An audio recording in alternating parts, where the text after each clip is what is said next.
Hey there, Randy. Looks like I found you out in Goodwell. Hey, how are you doing? I'm doing all right. So Good what are to you guys see you. looking at out here? Well, we're trying to do a little study that's supported by the National Sunflower Association on stand establishment in no-till sunflowers. So That seems to be the most difficult part of sunflowers, is getting a good stand. well, the important part is getting a uniform stand when you start, because that's going to influence our harvest. You know, we want, if you've got a nice uniform stand, they all come up uniformly, then we're going to have better head size, have more uniform head size, and it makes them more harvestable. And so what did you guys do out here as far as putting down these seeds? Well, we looked at different ways of setting our planter up for no-till. We were running some row cleaners. We were running without row cleaners. We were running with some seed firmers to give us better seed-soil contact. Without those, we were looking at some different closing wheel configurations to try to make sure that we're getting good seed-soil contact again. Everything we do with a planter centers around seed-soil contact and getting good uniform seeding depth. Yeah, and have you guys found any good results or anything, or is it still early in this study?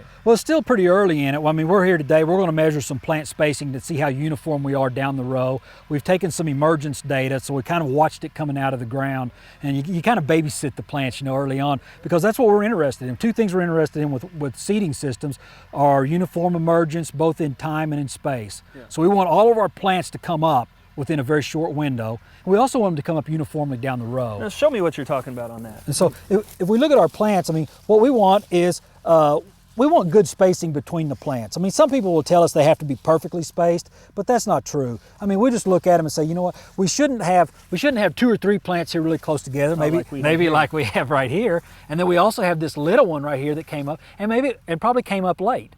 And right. So, but these 3 plants are a little too close together, and they're going to create some competition. Whereas if we look at this part of the row here, where everything's a little more uniform, we got the spacing we want, then these plants are going to be better. They're probably all going to have similar head sizes. They're going to have similar moisture contents at harvest, and so that's going to be better, and that's what we want. And we want to be able to give producers guidelines on, hey, what should you be thinking about doing with your planter? Right. How long do you think it's going to take before you guys have some really solid data? A couple of years? Oh, we'll look at it for a couple of years. We have this study here in the Panhandle, and these will end up being irrigated. We avoided irrigation on them early on because we didn't want to water our plants up. We wanted to see if we were actually having differences with our planter.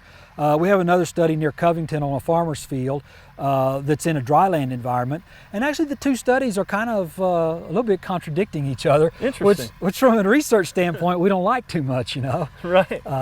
But we think that some of the reason is due to heat. Sure. It was a lot hotter at Covington when we planted as opposed to when we planted here. Yeah, and I guess sunflowers are pretty susceptible to that. Well, we think one of the things that we were running with row cleaners, you know, where we're moving the residue out of the row, we think that hurt us at Covington. Well, we know it hurt us on our stand at Covington, but it was really, I mean, it was over 100 degrees for 10 days after we planted. And so we think moving that residue out of the row and letting those actually hurt that stand establishment. We're actually moving the residue out of the row here actually was better than not moving it.